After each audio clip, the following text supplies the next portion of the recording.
Olá pessoal, aqui é a Marcela Prado para mais uma leitura comentada para o blog adrianajarava.com. E hoje a gente vai falar sobre um tema que está aterrorizando muita gente. E meu convite é para que a gente faça uma releitura sobre esse tema. Olha só o título: O Poder do Fracasso. Sim, 5 lições valiosíssimas sobre ele. E eu quero fazer esse convite para vocês, para a gente repensar a forma como a gente enxerga o fracasso.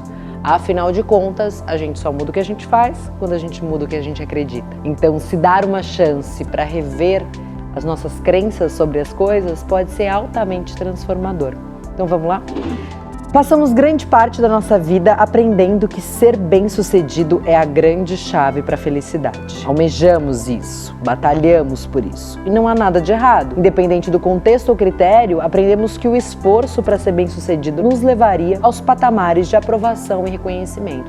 Aliás, em tempos de redes sociais, o que a gente mais vê é gente incrível, super bem-sucedida, todo mundo feliz, magro, pleno, feliz da vida, não é assim? Pois é. Ou seja, a gente faz parte de uma geração que aprendeu que o fracasso é sinônimo de rejeição, desaprovação e vem acompanhado a sentimentos igualmente desconfortáveis. Desde as notas da escola, os padrões estipulados pela sociedade, entre outros fatores que por muitos anos definiram o conceito de sucesso. Não somos ensinados a lidar com o fracasso e por isso é que a gente tem muito mais registro de gente bem-sucedida quanto de troféus de primeiro lugar, mesmo que tenham apenas 2 competidores. Porque mais importante é como a gente se mostra. E se mostrar falível, se mostrar vulnerável, não é algo aprovado por essa sociedade de redes sociais. O importante é registrar amores eternos e constantemente apaixonados, de filhos perfeitos, finais de semanas impecáveis, etc.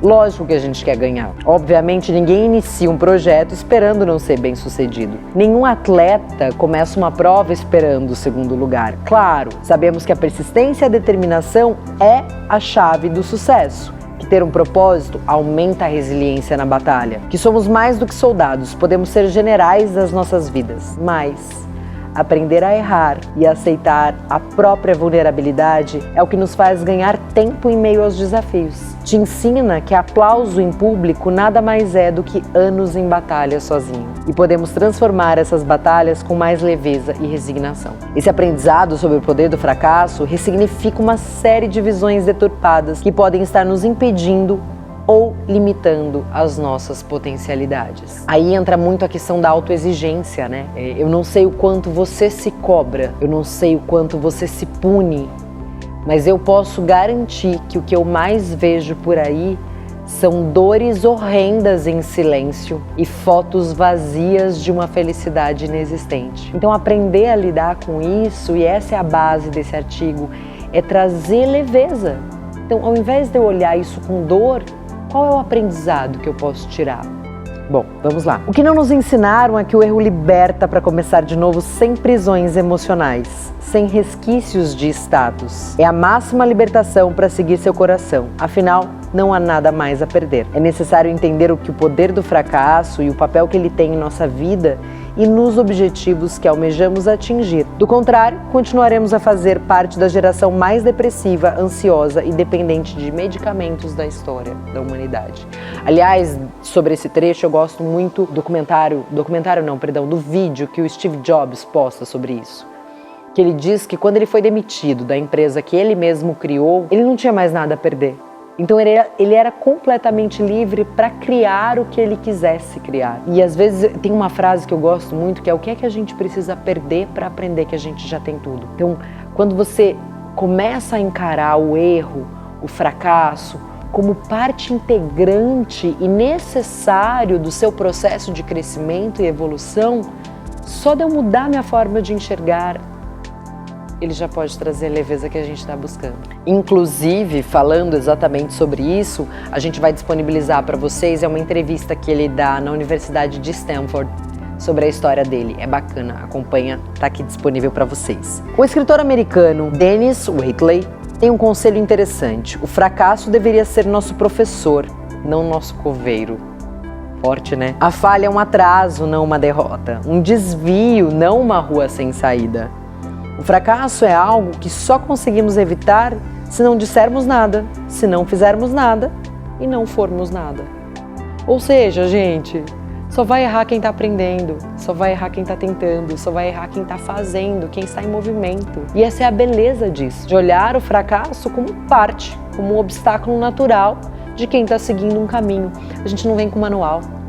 Não tem como a gente saber como acertar o tempo inteiro. Vamos trazer o contexto da realidade em que vivemos. Estamos em meio a uma transformação digital em pleno mundo VICA, volátil, incerto, complexo e ambíguo. Ou seja, o contexto atual não tem respostas prontas. Aliás, o mundo VICA é interessante. Foi uma denominação que o exército americano trouxe para classificar o mundo de hoje, porque não tem mais nenhuma estratégia que seja tão sólida que você tenha certeza absoluta que ela vai funcionar.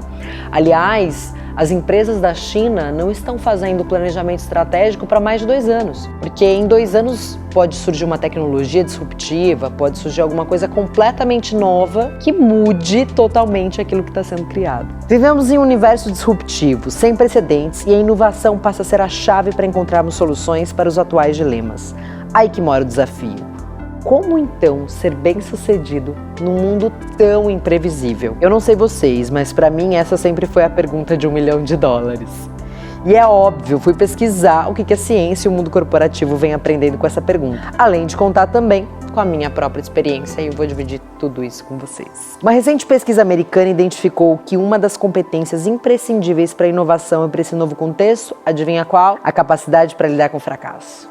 Olha que interessante. Sim, olha ela aí, sob nova roupagem e com uma análise muito mais profunda do seu real significado. Se pararmos para analisar, é quase óbvio, uma grande ideia não surge como aquele eureka. Parte de um insight, uma direção que exige aprofundamento, ajustes e recomeços para efetivamente encontrar seu formato ideal. Ou seja, saber lidar com o fracasso passa a ser parte decisiva da inovação, porque só inova num mundo onde a gente não tem certeza quem está fazendo, quem está testando coisas novas. É só pensar quantas pessoas iniciam um projeto e não conseguem dar continuidade a ele, seja ele profissional ou pessoal. O fracasso, quando aprofundado, questionado e construtivamente explorado, tem um poder único de te guiar numa direção correta e dar a dose exata de motivação e entusiasmo para seguir adiante.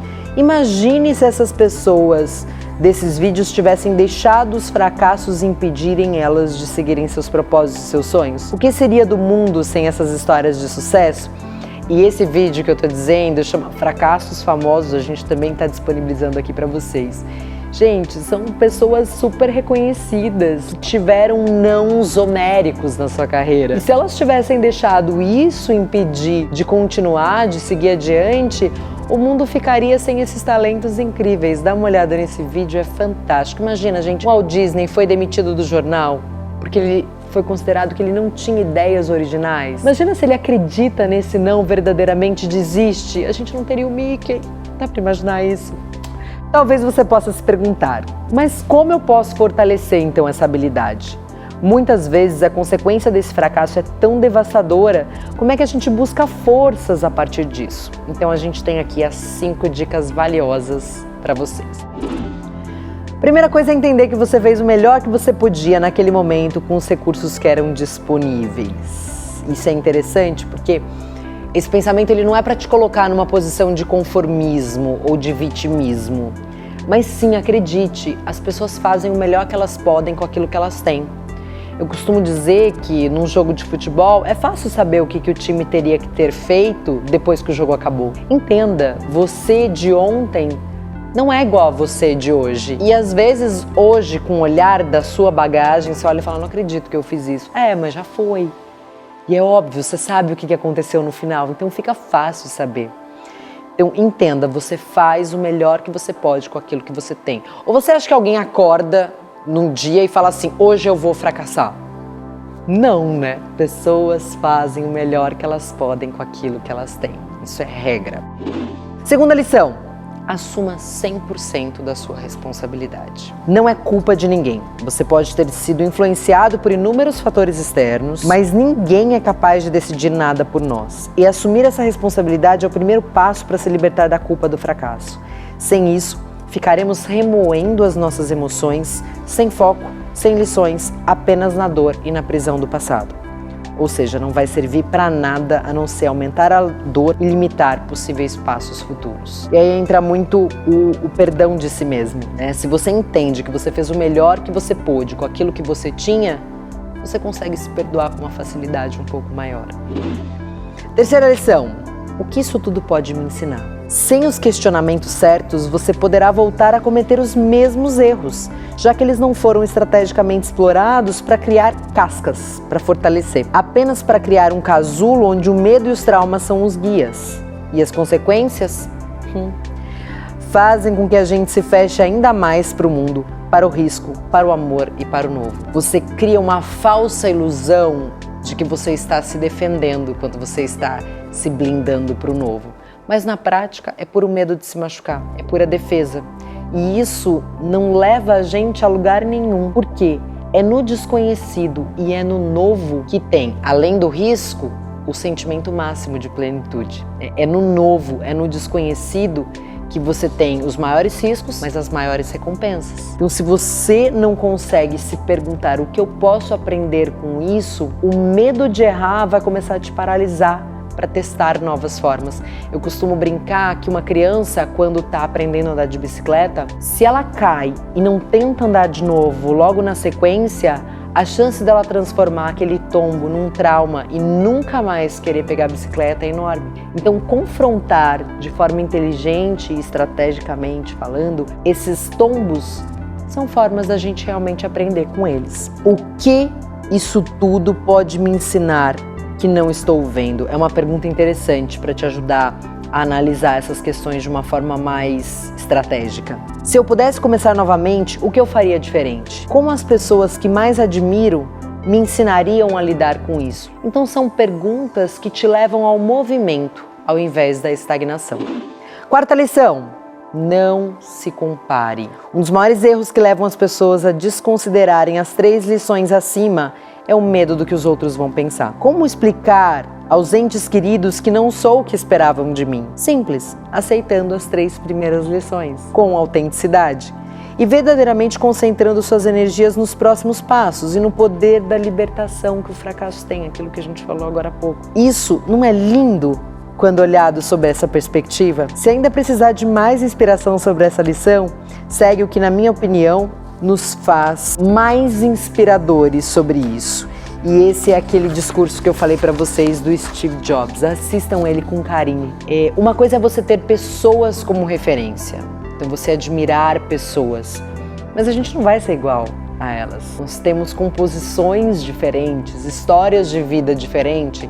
Se eu quiser ser um grande dono de uma emissora de TV, não adianta eu começar sendo camelô. Não adianta eu tentar repetir a história do Silvio Santos para ser brilhante, porque são outros tempos, outras composições, tem que ter autenticidade. E a quinta lição: o fracasso é a lição mais poderosa contra a arrogância e o orgulho. Segundo Ty Nugent, empreendedor que escreveu um artigo super interessante sobre isso, e aí a gente deixa o link aqui se você quiser conhecer mais, tá?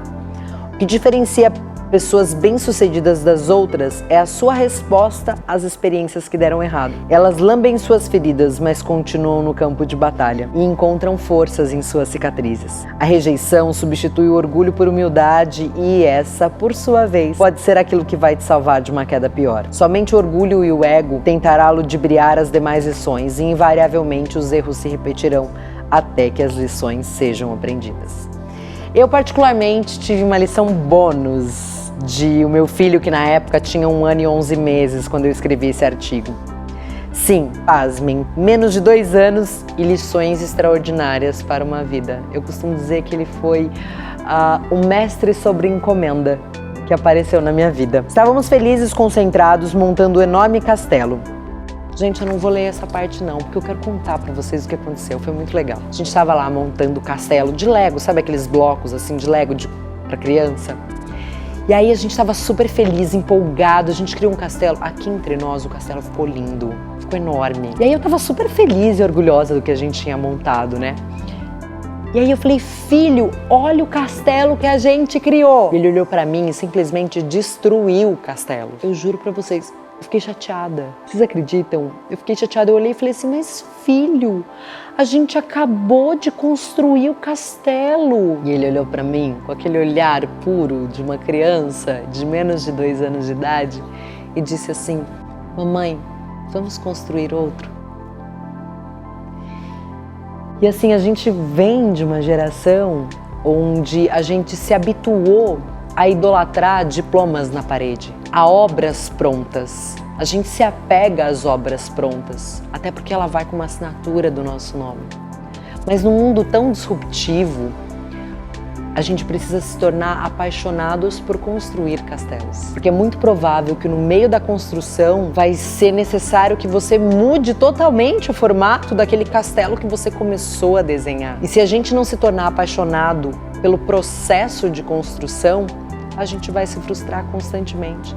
Porque a chance daquele castelo não ficar do jeito que a gente idealizou, ou ele mudar no meio do caminho, ou a gente ter que derrubar esse castelo e construir outro, é enorme. E aí eu finalizo. Meu desejo para esse mês, meus queridos, é que a gente potencialize a nossa habilidade de recalcular a rota, com menos dor, com mais inspiração, porque há muito a ser vivido, sem a prisão e a dor do que ficou, mas com os aprendizados, sim, para um futuro diferente, honrando a nossa história, a nossa trajetória, mas sem apego a elas. A lição, para mim, fica aqui o convite. Vamos construir novos castelos? Vamos juntos!